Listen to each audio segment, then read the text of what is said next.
Merhaba arkadaşlar, bugün size Crystal oynayacağız. Sanırım telefon yoktu. Neyse bir dakika. Evet, açılsın. Açıl. Ay. Uykuyu cidden neredeyse yani.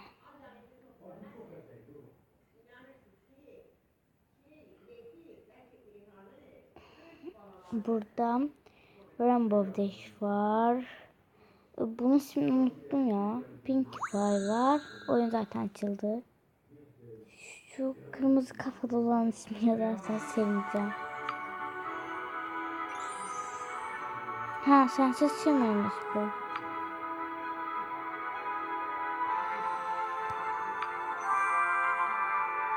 İsmimiz Mergesili Cool Dev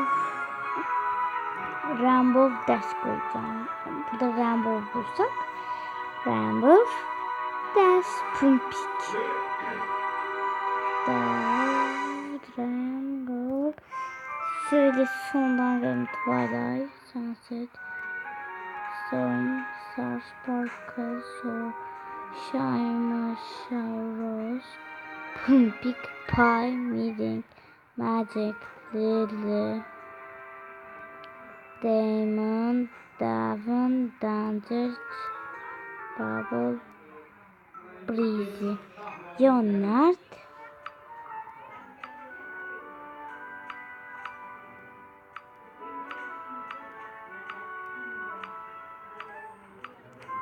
de şunu bulursam çok iyi olacak.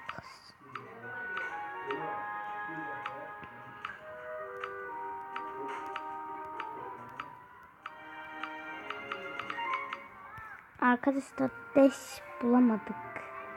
Dash'imizi bulursak çok iyi olacaktı vallahi. Dream Diamond Davin Danger. Neyse. Happy Flutter Crystal çikolata adı vardı. Crystal Diamond Dream Emerald Crystal Magic. Evet, Crystal Magic. Bakalım hangi gücü seçsem yani. Şunu seçmek istiyorum yani. Çok çıkar kokuyor onu.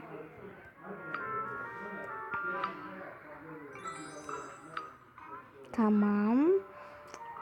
Biraz böyle alışveriş.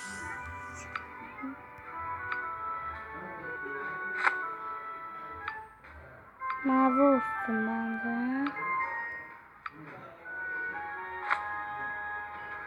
Şunu da mavi yapalım. Güzel olsun. Maviyi severim ben. Burada mavi var. Çantamız yok. Bir şey olmaz. Daha mavi tonlarına girelim böyle bir.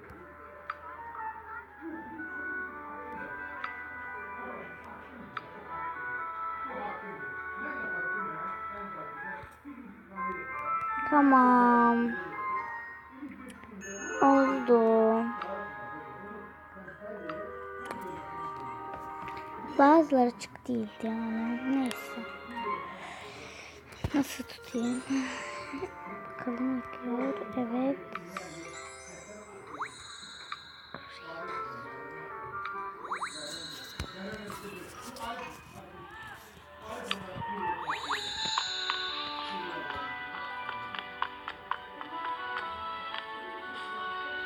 Vay be, yenilenmiş.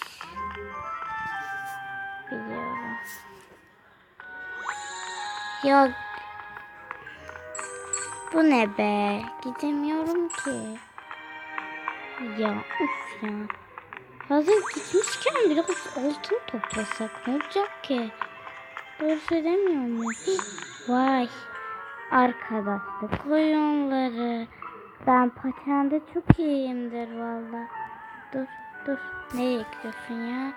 Ya giremedik ki be. Patende gerçekten iyiyimdir. Paten sürmekte bir anlam yoktu. Neyse. Ne diyor? Yok. Bir şey diyor ama anlamadım. Neyse. Ya ben niye gidemiyorum? Telefonda şarjı bitmek üzere. Okulun neredeyse her tarafını asmışlar şu İranlıları.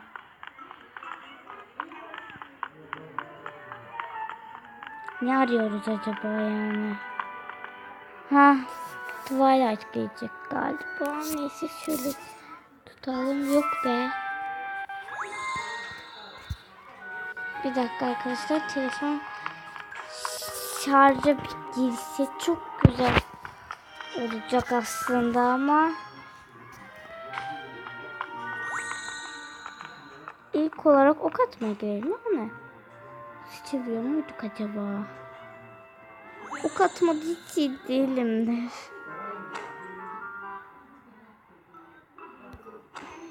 Niye atmıyor ya? Üf be. Ha. Olmadı. Hiç iyi değilimdir ya. Hiç olmazsa attım, bir sayı geldi. Vay be. Attım. Kim kazandı? Mutlaka kazanmamışım, söylemiştim. Ya kaçırdım. Ha. Arkadaşlar maalesef kaybettik. Şimdi şuna girelim. Yani bir dakika durun ben.